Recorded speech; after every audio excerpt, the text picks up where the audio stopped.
السلام علیکم ویورز، آپ کو ویلکم کرتا ہوں اپنے یوٹیوب چینل عاشق میڈیسن انفو میں۔ ویورز، آج ہم سینگوبیان کیپسول کے بارے میں ڈسکس کریں گے کہ سینگوبیان کیپسول کیا ہے، اس کے فائدے کیا ہیں اور اس کو استعمال کرنے کا صحیح طریقہ کیا ہے۔ تو ڈیٹیل میں جانے سے پہلے آپ سے ایک چھوٹی سی ریکویسٹ ہے کہ اگر ابھی تک آپ نے میرے چینل کو سبسکرائب نہیں کیا تو کائنڈلی میرے چینل کو سبسکرائب کر لیں اور بیل آئیکن کو ضرور پریس کریں تاکہ میڈیسن سے ریلیٹڈ ہر نئی آنے والی اپڈیٹس بر وقت آپ تک پہنچ سکیں۔ سینگوبیان کیپسول کی اگر کمپوزیشن کی بات کی جائے تو اس میں ferrous gluconate dihydrate, manganese sulphate monohydrate, copper sulphate, vitamin C, folic acid اور وائٹامن B12 شامل کیے گئے ہیں۔ اگر سینگوبیان کیپسول کی کمپنی کی بات کی جائے تو یہ مارٹن ڈو کمپنی کی پروڈکٹ ہے۔ اگر اس کی پرائز کی بات کی جائے تو یہ 173 روپیز میں پاکستانی مارکیٹ میں دستیاب ہے، اور اگر اس کی پیکنگ کی بات کی جائے تو یہ 30 کیپسول کی پیکنگ میں مارکیٹ میں اویلیبل ہے۔ سینگوبیان کیپسول کی اگر استعمال کی بات کی جائے تو یہ پاکستان میں بہت زیادہ استعمال کروایا جاتا ہے اور اس کے ریزلٹس بہت اچھے ہیں۔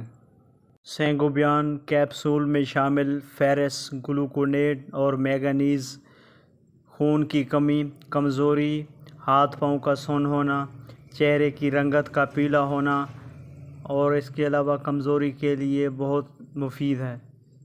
اس کے علاوہ میگنیز عورتوں میں حیض یعنی ماہواری آنے سے پہلے چڑچڑاپن اور ڈپریشن کو دور کرنے کے ساتھ ساتھ ہڈیوں کو بھی مضبوط بناتی ہے۔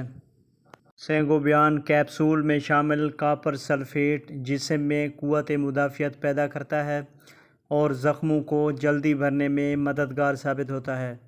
جوڑوں کی سوزش، ہڈیوں کی سوزش اور سب سے اہم بات یہ ہے کہ یہ عورتوں کے چہرے کے اوپر بننے والے داغ دھبے اور دانوں کے لیے بہت مفید ہے۔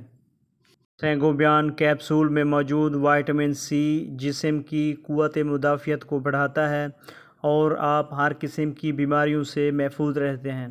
مضبوط دانت، مضبوط ہڈیوں، دماغی صحت یعنی یادداشت کو بڑھانے میں بھی وائٹامن سی کا بہت اہم رول ہے۔ سینگوبیان کیپسول میں شامل فولک ایسڈ کا حاملہ خواتین میں بہت اہم کردار ہے۔ جن حاملہ عورتوں میں فولک ایسڈ کی کمی ہوتی ہے تو بچے کی صحت پر بہت گہرے اثرات مرتب ہوتے ہیں۔ فولک ایسڈ کی کمی کی وجہ سے بچے میں دماغی کمزوری یا جسمانی نشوونما میں کمی یا جسمانی نقص پیدا ہو جاتی ہے۔ تو حاملہ خواتین کو فولک ایسڈ کا استعمال ضرور کروانا چاہیے تاکہ بچہ صحت مند اور اس میں کوئی جسمانی نقص وغیرہ نہ ہو۔ سینگوبیان کیپسول میں شامل وائٹامن B12 جسم میں خون کی کمی کو پورا کرنے کے ساتھ ساتھ پٹھوں کی طاقت کے لیے بہت اہم کردار ادا کرتی ہے۔ اگر کل ملا کے بات کی جائے تو سینگوبیان کیپسول کا استعمال خون کی کمی، کمزوری، ہاتھ پاؤں کا سن ہونا، چہرے کی رنگت کا پیلا ہونا، چہرے پر داغ دھبے اور دانوں کا نکلنا، ہڈیوں، جوڑوں میں سوزش اور ہڈیوں کی طاقت دینا اور مضبوط بنانا، جسم میں قوت مدافعت بڑھانے، زخموں کو جلدی صحت یاب کرنے، دماغی صحت، جسمانی صحت، حاملہ خواتین میں خون کی کمی اور کمزوری کو دور کرنے اور حاملہ خواتین میں بچے کی پرورش، بچے کو صحت مند بنانے، دماغی نشوونما کرنے اور بچے کو جسمانی نقص سے محفوظ رکھنے میں بہت مفید ہے۔ سینگوبیان کیپسول کی اگر خوراک کی بات کی جائے تو 1 تا 3 کیپسول روزانہ، اور اگر جسم میں خون کی مقدار کچھ بہتر ہو جائے تو 1 کیپسول سے 2 کیپسول روزانہ یا ڈاکٹر کی ہدایت کے مطابق استعمال کریں۔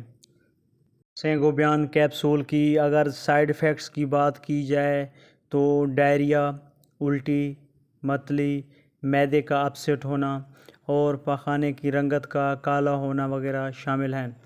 پاخانے کی رنگت کا کالا ہونا اکثر آئرن سپلیمنٹ کی وجہ سے ہو جاتا ہے، تو آپ نے بالکل پریشان نہیں ہونا اور دوائی کا استعمال جاری رکھنا ہے۔ تو دوستو یہ تھی آج کی ویڈیو۔ اگر ویڈیو اچھی لگی تو لائکس کیجیے گا، کمنٹس کیجیے گا اور عاشق میڈیسن انفو کو ضرور سبسکرائب کیجیے گا۔ Thanks for watching. اللہ حافظ۔